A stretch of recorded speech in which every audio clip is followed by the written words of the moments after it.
but several weeks ago you called Pakistan, your neighbor, the epicenter of terrorism. Well, I did it again today without using the word Pakistan. Yes, and this doesn't sound very diplomatic, does it? No, because you are a diplomat doesn't mean you're untruthful. I could use much harsher words than epicenter.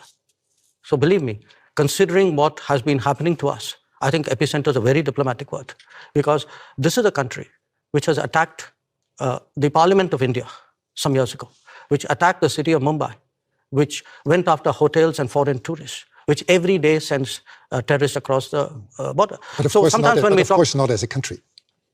Well, if you control your sovereign space, which I believe they do, if the terrorist camps operate in broad daylight in cities with recruitment and financing, can you really tell me that the Pakistani state doesn't know what's going on? Especially if they're being trained in military-level combat tactics. So, when we speak about judgments and principles, why don't I hear sharp European condemnation of these practices which have been going on for multiple decades?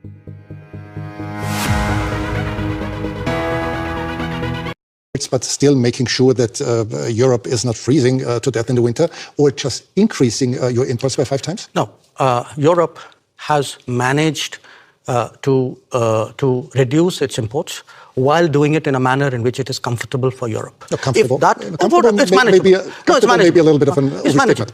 Now, if at 60,000 euros or whatever is your per capita income, you are so caring about your population. I have a population at $2,000. I also need energy. I'm not in a position to pay high prices. The price of oil has doubled. So, and what Europe is doing is also moving into the Middle East and diverting production out of the Middle East into Europe and raising prices. So European actions actually are putting pressure on the global oil markets and on my imports as well. So I think it's something which, if European political leadership understandably would like to soften the impact on their population, I think it's a privilege they should extend to other political leaderships as well. Are you reluctant toward Moscow as well, because Russia is India's most important supplier of weapons and military equipment? And therefore? Are you reluctant to criticize Moscow? No, I think, look, we have a relationship with Moscow. We've had a long-term relationship with Moscow. I think it's important to look at that history of the relationship. It was a relationship built in a period when Western democracies used to arm a military dictatorship called Pakistan and deny India defensive weapons. So if we are talking about principles, let's talk a little bit of history out here. So how did the Indian exposure to Russia and previously to Soviet Union get built up? Because the Western democracies, for whatever reason, decided that their natural partner in our part of the world was a military dictatorship. Would you consider India an ally of Russia? No, I think India doesn't. We are an independent country. We do not define ourselves or perceive ourselves in alliance terms. That's very much a Western terminology. It's not a term that we use.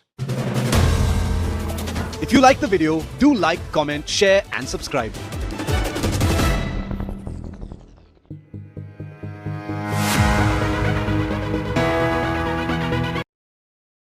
Let's talk about the war in Ukraine. As you are well aware, the whole world noticed that India, as a very influential country, has never publicly condemned Russia's assault and invasion into a neighboring country.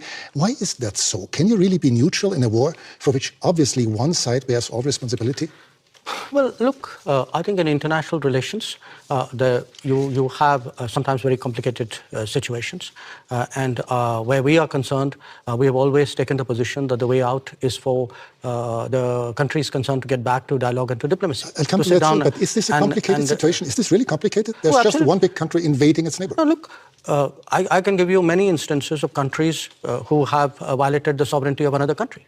If I were to ask where Europe stood on a lot of those, I'm afraid I'll get a long silence. So do understand one thing. At the end of the day, we make judgments in foreign policy based on what we think are our long-term interests and what is good for the world.